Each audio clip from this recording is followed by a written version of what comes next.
గిరి ప్రదక్షిణ చేస్తే భువి ప్రదక్షిణ చేసినంత పుణ్యఫలం వస్తుందని భక్తుల నమ్మకం. దీనికి తోడు వనమూలికలతో కూడిన కొండ చుట్టూ 32 కిలోమీటర్ల ప్రదక్షిణ చేస్తే ఆయురారోగ్యాలు ఉంటాయని భక్తుల విశ్వాసం. సింహాచలం తొలి పావంచ వద్ద కొబ్బరికాయ కొట్టి 32 కిలోమీటర్ల కాలినడకన గిరి ప్రదక్షిణ చేసి స్వామివారిని దర్శించుకుంటే ఆ భాగ్యమే వేరు. అందుకే ఏడాదికి ఒక్కసారి మాత్రమే జరిగే గిరి ప్రదక్షిణలో పాల్గొనేందుకు లక్షలాదిగా భక్తులు తరలివచ్చారు. శనివారం మధ్యాహ్నం 3 గంటలకు కొండ దిగువన తొలి పావంచా వద్ద స్వామివారి పుష్పరథం గిరి ప్రదక్షిణకు బయలుదేరింది. ఆలయ అనువంశిక ధర్మకర్తలు అశోక్ గజపతిరాజు రథాన్ని ప్రారంభించారు.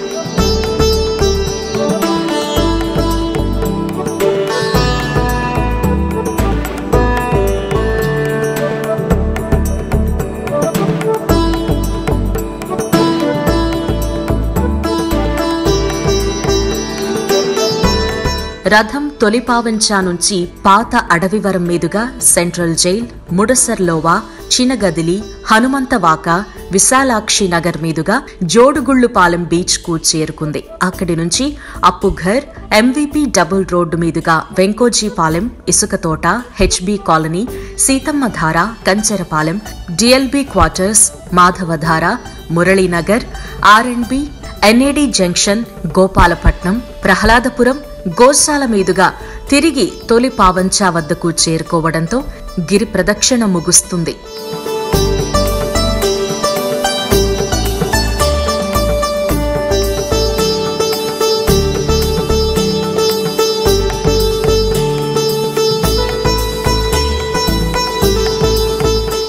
భక్తులు మాత్రం వర్షంలో తడుస్తూ గిరి ప్రదక్షిణ సాగించారు.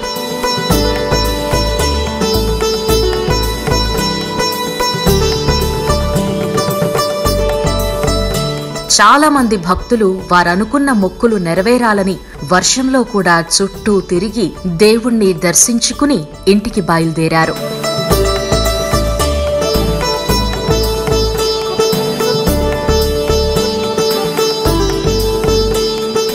విజయనగరం జిల్లా నిలమల మండలం నుంచి వచ్చామండి. మా ఫ్రెండ్స్ అందరితో కలిపి ఒక 5 మెంబర్స్ వచ్చామన్నమాట. మధ్యాహ్నం 11 గంటలకు, ఉదయం 11 గంటలకు స్టార్ట్ చేసి ఈ టైం దాకా మనం ఇంకా తిరుగుతున్నాం. ఇంకా సార్ మేము మధ్యాహ్నం తొలి పావంచ దగ్గర కొబ్బరికాయ కొట్టి 3:00 బయలుదేరామండి. ఈ టైంకి ఇక్కడ చేరుకోవడం జరిగింది. మళ్ళీ మేము ఎక్కడైతే కొబ్బరికాయ కొట్టామో మళ్ళీ అక్కడికి వెళ్ళి తొలి పావంచ దండం పెట్టుకుని మళ్ళీ మేము రిటర్న్ అయిపోతామండి. ఇది నాది 5వ సంవత్సరం సార్. కోరిన కోరికలు తీర్చే ఈ లక్ష్మణ స్వామి అంటే మాకు చాలా ఇష్టం అండి. అందుకే ప్రతి సంవత్సరం కూడా మేము ఈ గిరి ప్రదక్షిణ చేస్తున్నాం. లక్షలాది భక్తులు ఎంతో మంది నమ్మకంతో చాలా సుదూర ప్రాంతాల నుంచి కష్టపడి ప్రయాణం చేస్తూ ఉంటారు. కానీ ఈ సంవత్సరం మాత్రం వర్షాలు రావడం వలన ఎంత సక్సెస్ఫుల్ గా ఇది జరగదేమో అనేసరి విశాఖ ప్రజలందరూ కూడా కొంచెం భయభ్రాంతులకు గురైనప్పటికీ కూడాను నిజంగా భగవంతుడి యొక్క ఆశీర్వాదం వల్ల మధ్యాహ్నం నుంచి కూడా వాతావరణం చాలా సహకరించింది. వాతావరణం చక్కగా సహకరించడం వల్ల ప్రజలందరూ కూడా ఈ అవకాశాన్ని చాలా సద్వినియోగం చేసుకున్నారు. నిజంగా తండోపతండాలుగా వస్తున్న ఈ జనాలను చూస్తుంటే ఎంత ఆసక్తిగా, ఎంత ఆశగా, దేవుని పట్ల ఎంతో భక్తితో ఈ లక్ష్మీ నరసింహస్వామి గారి సేవను చేసుకుని వాళ్ళ జీవనం ధన్యం చేసుకోవాలని సుదూర ప్రాంతాల నుంచి కూడా ప్రజలు వస్తూ ఉన్నారు. వీళ్ళు నడిచేటువంటి ఈ బాటసారులందరికీ కూడా వాళ్ళకి కాళ్ళకి ఒక మంచి ఎక్సర్సైజ్ అది అవసరం అనేసరి ఇక్కడ సాయి ట్రస్ట్ వారు ఒక ఆయిల్ మర్దన చేస్తూ ఉన్నారు. నిజంగా ఇక్కడ చూస్తూ ఉంటుంటే జనాలకి ఇంతటి మానవ సేవయే మాధవ సేవ అనేసి అన్నారు. మానవ సేవ చేయడానికి ఎంతో మంది తన స్థాయిని కూడా మర్చిపోయి ప్రతి ఒక్కరి కాళ్ళని ఒళ్ళో పెట్టుకొని అంతదిగా మర్దన చేస్తూ ఉంటే నిజంగా ఇదే కదా మన యొక్క భారతదేశం యొక్క ఔన్నత్యం, మన భారతీయ సంస్కృతి యొక్క ఔన్నత్యం అనేసరి అనిపిస్తుంది. నిజంగా ప్రతి ఒక్కరు కూడా ఒళ్ళు గగుర్పడిచినటువంటి సేవాభావాన్ని చూసి నాకు చాలా ఆనందంగా అనిపించింది. వీటాక్ వాళ్ళు నాకు అవకాశం ఇచ్చినందుకు ధన్యవాదములండి. Thank you very much. ప్రతి ఇయర్ వనమూలికలతో ఆయిల్ తయారు చేస్తారు.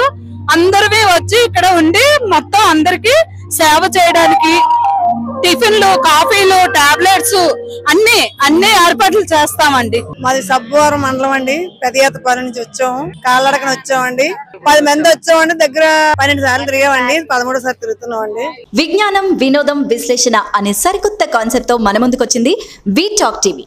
For more updates please subscribe and share VTalk TV.